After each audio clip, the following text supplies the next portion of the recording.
What's up, YouTube? WK Dad, Team DKF. Welcome to part 1 of tweaking the build Quickdraw plants. At the conclusion of this video, please check out my blog and my website. The links will be in the annotation and in the underbar. And let's go on to the series here. So part 1, tweaking the build. My favorite deck right now, using my favorite cards. I'm a Yusei Fudo fanatic, like I always say. This episode is going to be about ratios, and what I mean by ratios are, what amount of cards is best, or how many of card X should I run. And we'll start with MST.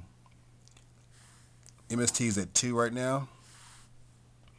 There's several people who are just running one MST just because they don't want to blind MST and they'd rather use that other spot for, I don't know, pot of duality or something like that. But I've taken that to a whole nother level, and shout out to Red Pyro for helping me think of it this way. I don't want to blind MST at all. I'd rather move MST to the side deck. We're already running Raikou, KS, Junk Destroyer, Black Rose Dragon, etc., that serve dual purposes, back row clears.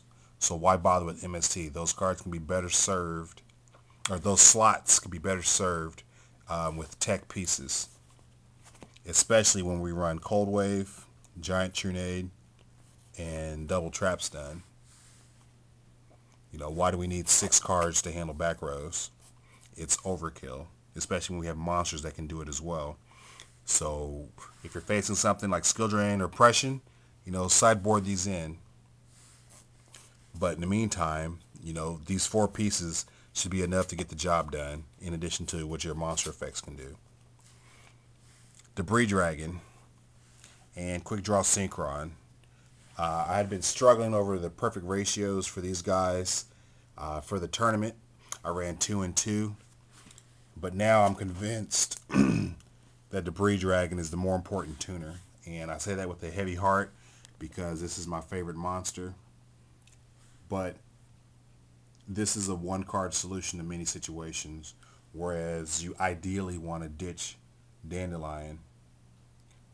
So, in terms of hand management, he's going to require 2 cards, and you most likely want Dandelion, so that's 2 cards out of the rest of your deck, whereas he can combo with cards already in the graveyard. That's an uncosted resource, so you just summon him, get a Dandelion, make Black Rose, or get a Raikou, make Iron Chain. If you have tokens on the field, you go into level 8, so he's a 1-card solution, and that's why I feel that he's the more important tuner. Plus, we're running Avarice, Reborn, Call the Haunted. We can get it back with Drill Warrior. So it's not that, just running 1, he won't be missed because you're going to see him anyway. You search it with Sangin, it gets mailed to Reborn it, that kind of thing. Next is Chaos, Solemn Warning, and Effect Veiler. They're kind of making people shy away from Chaos.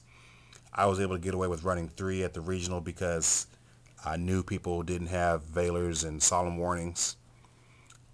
Some people did, but they didn't have enough time to play test with it, so I was able to punish them with Triple KS.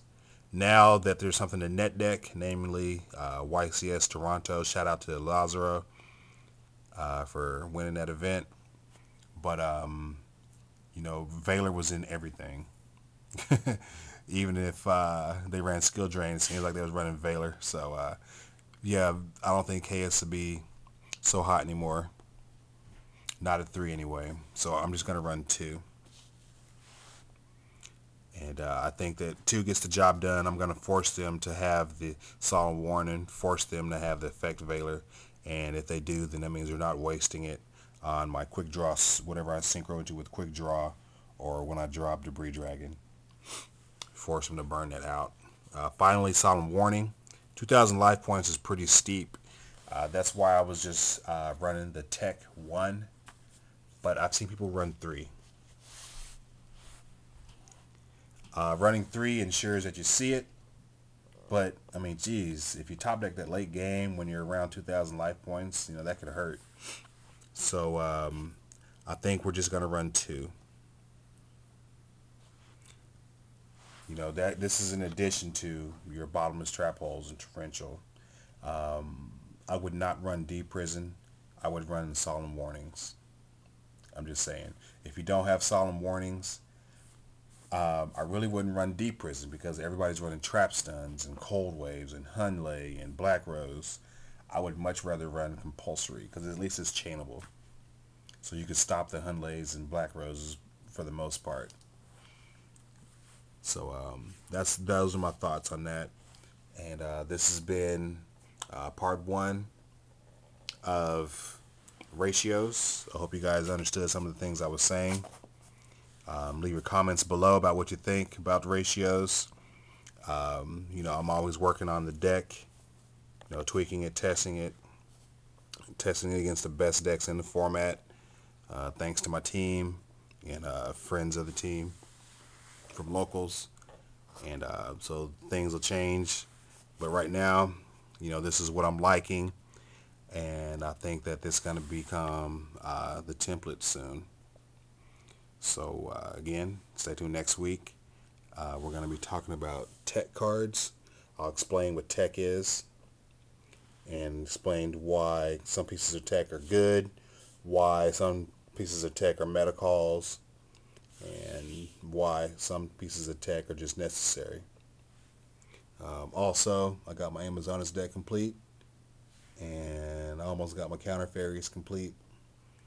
And coming soon be my son's Absolute Zero deck list. You guys have been really wanting that, so stay tuned for that. It's been Dub K Dad, Team DKF, and I'm out. Peace.